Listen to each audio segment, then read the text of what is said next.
नमस्कार दोस्तों, जय माता दी। तो आज की इस वीडियो में हम बात करने वाले हैं महाभारत की ये अद्भुत महिलाएं जिनके आगे नहीं चलती थी किसी की भी।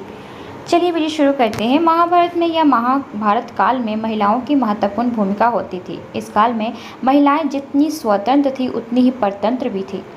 संपूर्ण महाभारत में महिलाओं की स्थिति कैसी भी रही हो, लेकिन उन्होंने कई मौका अपनी जिद या ज्ञान के आगे बड़े बड़े महारथियों को भी झुका दिया था। सबसे पहली हैं सत्यवती। महाभारत की शुरुआत राजा शांतनु की दूसरी पत्नी सत्यवती से होती है। सत्यवती के बारे में पढ़ने पर पता चलता है कि यह एक ऐसी महिला थी जिसके कारण भीष्म को ब्रह्मचर्य की प्रतिज्ञा लेनी पड़ी। कहते हैं कि सत्यवती ही एक प्रमुख कारण थी जिसके चलते हस्तिनापुर की गद्दी से कुरुवंश नष्ट हो गया। यदि भीष्म सौगंध नहीं खाते तो सत्यवती के पराशर से उत्पन्न पुत्र वेदव्यास के 3 पुत्र पांडु, धृतराष्ट्र और विदुर हस्तिनापुर के शासक नहीं होते, या यह कहें कि उनका जन्म ही नहीं होता, तब इतिहास ही कुछ और होता। दूसरी थी गांधारी। सत्यवती के बाद यदि राजकाज में किसी का दखल था तो वह थी धृतराष्ट्र की पत्नी गांधारी। कहते हैं कि गांधारी का विवाह भीष्म ने जबरदस्ती धृतराष्ट्र से करवाकर उसके संपूर्ण परिवार को बंधक बनाकर रखा था। गांधारी के लिए यह सबसे दुखदायी बात थी। गांधारी के लिए आंखों पर पट्टी बांधने का एक कारण यह भी था, धृतराष्ट्र आंखों से ही नहीं मन से भी अंधों की भांति व्यवहार करते थे। इसीलिए गांधारी और उनके भाई शकुनी को अप्रत्यक्ष रूप से सत्ता संभालनी पड़ी। गांधारी को यह चिंता सताने लगी कि कहीं कुंती के पुत्र सिंहासन रूढ़ ना हो जाएं। ऐसे में शकुनी ने दुर्योधन के भीतर पांडवों के प्रति घृणा का भाव भर दिया था। हालांकि यह भी कहा जाता था कि शकुनी भीष्म, धृतराष्ट्र आदि से बदला लेना चाहता था, इसीलिए उसने यह षड्यंत्र रचा था। गांधारी ने ही अपनी शक्ति के बल पर दुर्योधन के अंग को वज्र के समान बना दिया था, लेकिन श्री कृष्ण की चतुराई के चलते उसकी जंघा जैसी की तैसी ही रह गई थी, क्योंकि श्री कृष्ण ने कहा था कि माँ के समक्ष नग्न अवस्था में जाना पाप है। गांधारी मानती थी कि श्री कृष्ण के कारण ही महाभारत का युद्ध हुआ और उन्हीं के कारण मेरे सारे पुत्र मारे गए। तभी तो गांधारी ने भगवान श्री कृष्ण को उनके कुल का नाश होने का श्राप दिया था। तीसरी है कुंती। गांधारी के बाद कुंती महाभारत के पटल पर एक शक्तिशाली महिला बनकर हस्तिनापुर में प्रवेश करती हैं। कुंती और माद्री दोनों ही पांडु की पत्नियां थीं।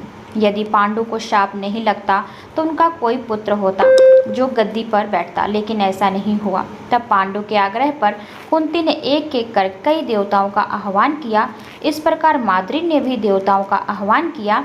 तब कुंती को 3 और माद्री के 2 पुत्र हुए, जिनमें युधिष्ठिर सबसे ज्येष्ठ थे। कुंती के अन्य पुत्र थे भीम और अर्जुन तथा माद्री के पुत्र थे नकुल और सहदेव। कुंती ने धर्मराज, वायु एवं इंद्र देवता का आह्वान किया था तो माद्री ने अश्विन कुमारों का। इससे पहले कुंती ने विवाह पूर्व सूर्य का आह्वान कर कर्ण को जन्म दिया था और उसे एक नदी में बहा दिया था। एक शाप के चलते जब पांडु का देहांत हो गया तो माद्री पांडु की मृत्यु बर्दाश्त नहीं कर सकी और उनके साथ सती हो गई। ऐसे में कुंती अकेले 5 पुत्रों के साथ जंगल में रह गई। अब सब उसके सामने भविष्य की चुनौतियां थी। ऐसे में कुंती ने मायके की सुरक्षित जगह पर जाने के बजाय ससुराल की असुरक्षित जगह को चुना। 5 पुत्रों के भविष्य और पालन पोषण के निमित्त उसने हस्तिनापुर का रुख गया, क्योंकि उसके जीवन का एक बहुत ही कठिन निर्णय और समय था। कुंती ने वहां पहुंचकर अपने पति पांडु के सभी हितैषियों को संपर्क कर उनका समर्थन जुटाया। सभी के सहयोग से कुंती आखिरकार राजमहल में अपनी जगह बनाने में कामयाब हो गई। कुंती और समर्थकों के कहने पर धृतराष्ट्र और गांधारी को पांडु का पुत्र मानना पड़ा। राजमहल में कुंती का सामना गांधारी से भी हुआ। कुंती वासुदेव जी की बहन और भगवान श्री कृष्ण की बुआ थी, तो गांधारी गंधार नरेश की पुत्री और राजा धृतराष्ट्र की पत्नी थी। चौथी है द्रौपदी।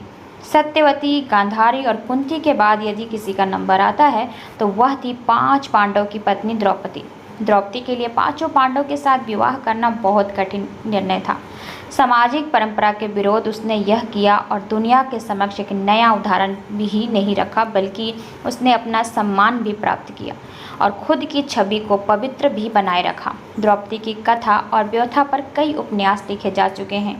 द्रौपदी को इस महाभारत युद्ध का सबसे बड़ा कारण माना जाता है। द्रौपदी ने ही दुर्योधन को इंद्रप्रस्थ में कहा था, अंधे का पुत्र भी अंधा।